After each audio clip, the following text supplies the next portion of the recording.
मेरे साथ बोलिए, भारत माता की, भारत माता की। भाई क्या हो गया है? युति की सरकार बनानी है या नहीं बनानी है?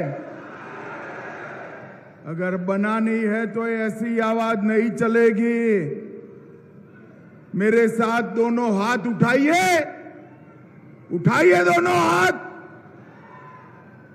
विजय के संकल्प की मुट्ठी भींचिए और प्रचंड आवाज से बोलिए, भारत माता की जय जय जय जय जय शिवाजी, जय जय जय जय जय भवानी। मंच ऊपर उपस्थित भाई,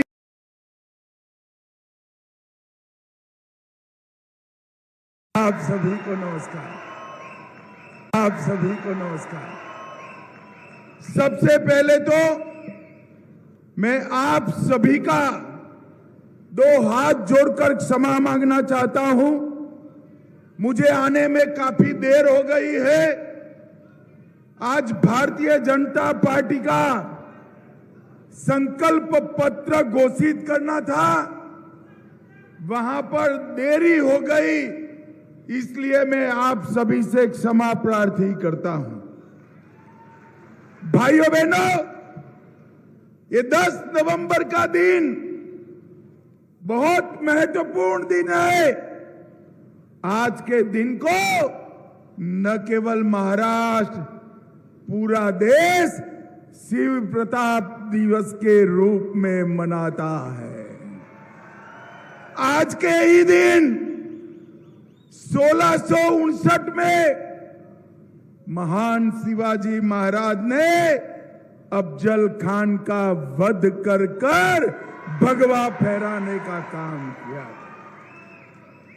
आज मैं जब यहां आया हूं तब मैं शिव प्रताप दिन पर आपको अपील करने आया हूं कि महाराष्ट्र में भी शिवाजी महाराज के सिद्धांतों पर चलने वाली भाजपा और महायुति की सरकार बनाइए। महायुति सरकार। भाइयों बहनों, ये जो अघाड़ी है,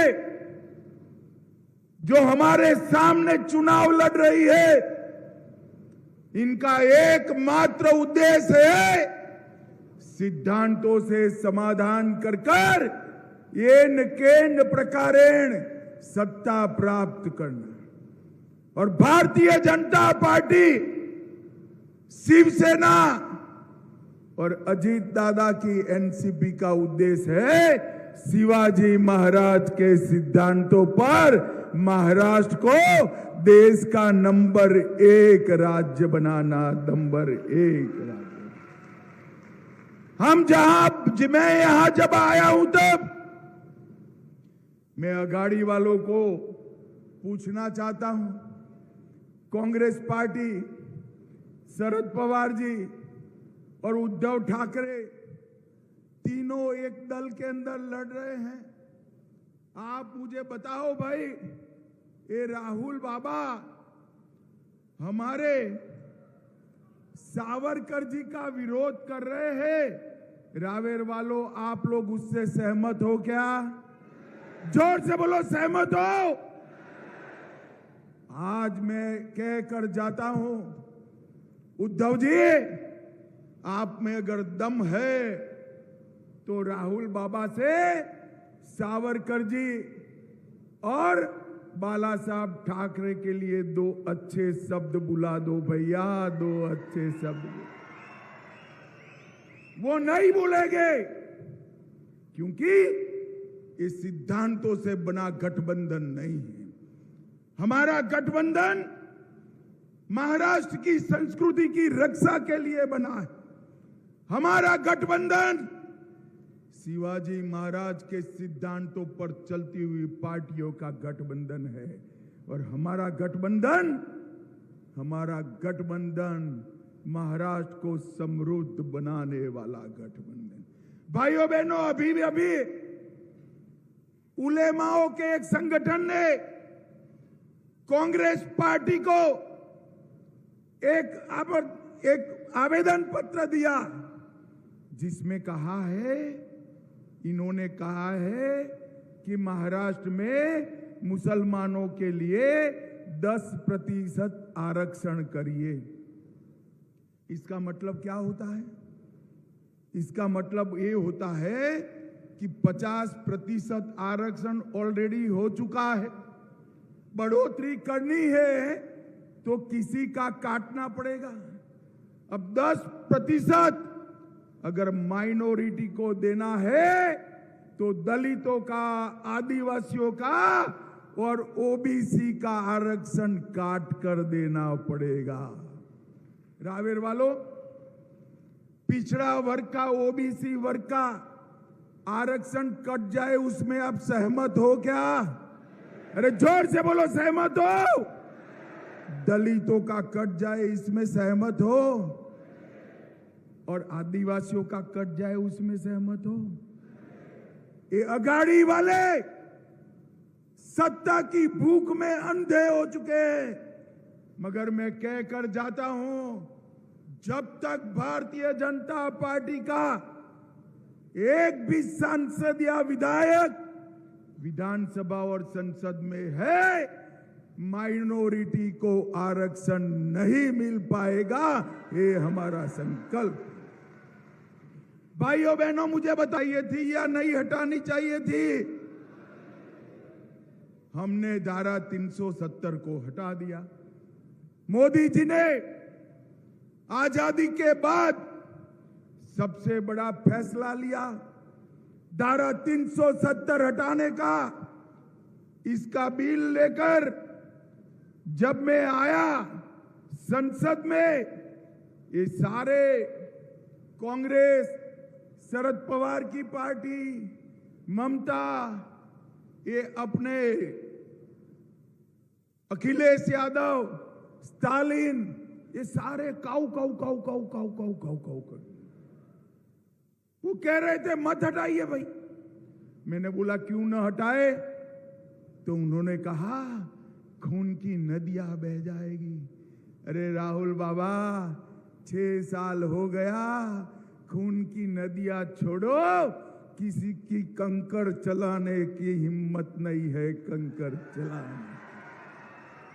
ये भारतीय जनता पार्टी की सरकार है, नरेंद्र मोदी जी की सरकार है, किसी की हिम्मत नहीं है। और जब मोदी जी प्रधानमंत्री बने, इन्होंने हिम्मत की थी। उरी और पुलवामा में इन्होंने हमला किया। पहले तो हमला करते थे तो कुछ नहीं होता था, मगर इस बार हमला किया, उनको मालूम नहीं पड़ा कि मोदी जी अभी प्रधानमंत्री है। भाइयों और बहनों, 10 ही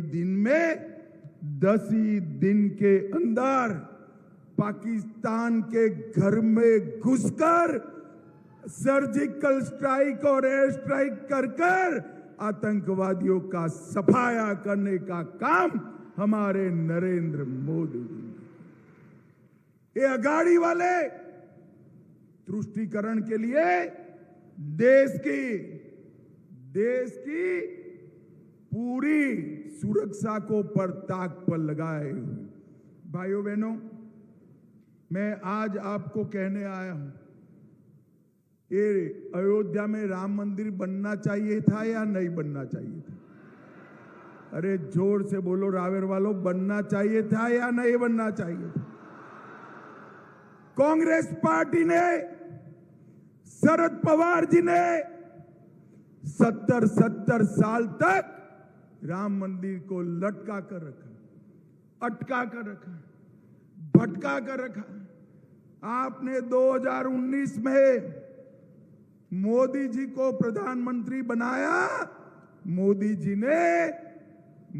ने 5 ही साल में केस भी जीता, निर्माण भी किया और उसका प्राण प्रतिष्ठा कर कर जय श्री राम कर दिया। और इस बार 550 साल के बाद 550 साल के बाद पहली बार रामलल्ला ने अपनी दीपावली अपने भव्य मंदिर के अंदर बनाई, भव्य मंदिर। और भाइयों बहनों, सिर्फ राम मंदिर नहीं, सिर्फ राम मंदिर नहीं, मोदी जी ने औरंगजेब ने तोड़ा हुआ काशी विश्वनाथ का कॉरिडोर बनाया और सोमनाथ का मंदिर भी धड़ल्ले से सोने का बन रहा है। ये भारतीय जनता पार्टी की सरकार। भाइयों बहनों, जब हमारी यूपी सरकार ने, एकनाथ शिंदे और देवेंद्र जी ने औरंगाबाद का नाम जब महाराज संभाजी के नाम पर रखा, तो ये अघाड़ी वाले इसका विरोध करते थे। हमने 370 हटाया, ये विरोध करते थे। राम मंदिर बनाने का ये विरोध करते थे। ट्रिपल तलाक हटाने का ये विरोध करते थे। और मोदी जी अभी अभी वक्फ कानून में संशोधन लेकर आए हैं, इसका भी ये विरोध कर रहे हैं। रावेर वालों, ये वक्फ कानून बदल देना चाहिए या नहीं बदल देना चाहिए? अरे जोर से बोलो, बदलना चाहिए या नहीं बदलना चाहिए? अभी अभी कर्नाटक में गांव के गांव वक्फ की संपत्ति कर दिए। कई मंदिर, किसानों की भूमि, गांव वालों के घर वक्फ की संपत्ति हो गया। और पवार साहब, हमें आपकी मनसा मालूम है। अघाड़ी सरकार बनते ही महाराष्ट्र में भी इसका आप रिपीटेशन करने वाले हो। मगर आप लोग चिंता मत करो, मोदी जी ने तय किया है संसद के अंदर वक्फ कानून को बदलकर ये अधिकार वक्फ बोर्ड के पास नहीं रहने वाला है। नहीं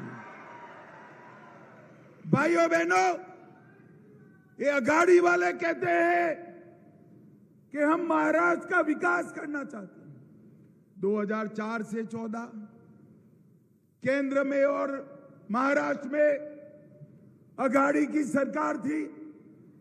सोनिया, मनमोहन सिंह, शरद पवार तीनों केंद्र में थे। यहां पर भी उनकी सरकार थी। मुझे अघाड़ी वाले जरा जवाब दे, 10 साल में आपने महाराष्ट्र के लिए कितना रुपया दिया? भाइयों बहनों, रावेल वालों, देना चाहिए या नहीं देना चाहिए? हिसाब जरा, अरे जोर से बोलो, देना चाहिए या नहीं देना चाहिए? वो नहीं देते हैं, कोई बात नहीं, मैं लेकर आया हूं। 2004 से 14 तक पवार साहब, आपने महाराष्ट्र को 1,91,000 करोड़ रुपया दिया। सिर्फ 1,91,000 करोड़। कितना दिया भाई? जोर से बोलो, कितना? और मोदी जी ने, इन्होंने 4 से 14 1,91,000 करोड़ दिया। मोदी जी ने 14 से 24 में 10,15,890 करोड़ रुपया महाराष्ट्र को दिया। ये अगर वोट मांगने आते हैं तो रावेर वालों, इनका हिसाब पूछना। भाइयों और बहनों, उत्तर महाराष्ट्र के लिए हमने ढेर सारे काम किए हैं। 50 साल से लंबित नीलमंडे डैम का काम हमारी सरकार ने पूरा किया। नार पार गिरना परियोजना, इसका काम चालू किया। नासिक पुणे रेलवे को स्वीकृति दी। 55 लाख किसानों को हमने उत्तर महाराष्ट्र में 12,000 रुपया हर साल देने का निर्णय किया और फिर से युति की सरकार बना दो। 12,000 का 15,000 रुपया किसानों को मिलना शुरू हो जाएगा। 1150 करोड़ से 1600 किलोमीटर सड़क उत्तरी महाराष्ट्र में बनाई। 67 लाख गरीबों के बैंक खाते खोले गए। 16 लाख गरीबों के घर में नल से जल पहुंचाया। 11,35,000 गरीबों के घर में एलपीजी सिलेंडर पहुंचाया। 67 लाख गरीबों को हर महीना 5 किलो अनाज हर व्यक्ति को देने का काम किया। 67 लाख लोगों को 5 लाख तक का पूरा आयुष्य का खर्चा हमने दिया। 16 लाख घरों में शौचालय बनाए और पीएम जनधन योजना के तहत भी ढेर सारे काम किए। यहां बहुत सारी बहनें भी आई हैं। लाडली बहन योजना का 1500 का चेक आता है या नहीं आता है? जरा जोर से बोलो, आता है या नहीं आता है? ये अगाड़ी आएगी तो बंद कर देंगे। इन्होंने इसका विरोध किया है, मगर चिंता मत करो, मैं पूरे महाराष्ट्र में जाकर आया हूं। महायुति की सरकार बनने वाली है, महायुति की सरकार। और महायुति की सरकार बनते ही आपका 1500 रुपये को बढ़ाकर 2100 रुपया करने का काम भारतीय जनता पार्टी करेगी। पीएम किसान के जरिए हर किसान को 15,000 देंगे।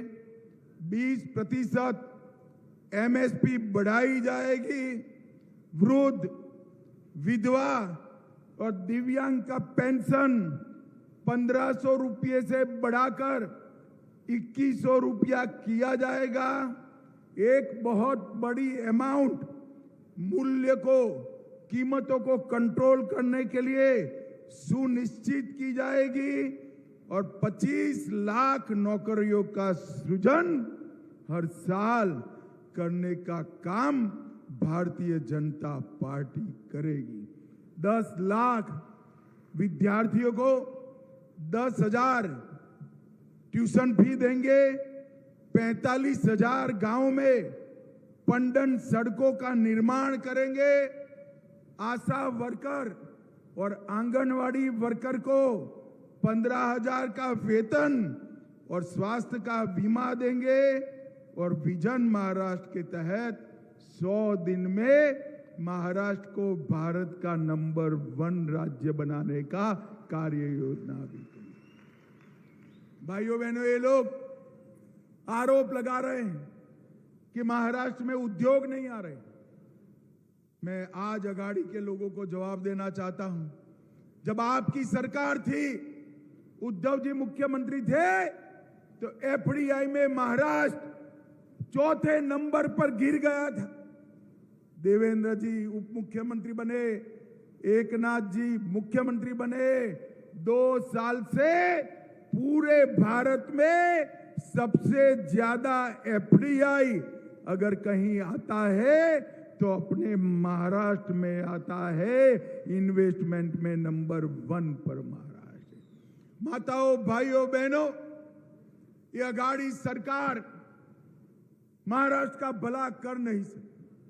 ऊपर आपने नरेंद्र मोदी जी को प्रधानमंत्री बनाया है, नीचे भी महायुति की सरकार बनाइए। ये डबल इंजन की सरकार महाराष्ट्र को नंबर 1 पर ले जाएगी, नंबर 1 पर ले जाएगी। मुझे बताओ रावेर वालों, 20 तारीख को कमल के निशान पर बटन दबाएंगे क्या? अरे ऐसे नहीं बोलते भाई, जरा जोर से बोलो, दबाओगे क्या? सारे विधानसभा के प्रत्याशी आगे आओ जरा। हमारे सारे प्रत्याशियों को प्रचंड बहुमत से जिताओगे क्या? कमल के निशान पर बटन दबाओगे क्या? मोदी जी के हाथ मजबूत करोगे क्या? देश को सुरक्षित करोगे क्या? मुस्लिम आरक्षण अटकाओगे ना? तो मेरे साथ दोनों हाथ उठाइए, उठाइए, मुट्ठी भींचिए और आज शिव प्रताप दिन है। मेरे साथ जोर से बोलिए, जय जय जय जय जय शिवाजी, जय जय जय जय जय भवानी, भारत माता की।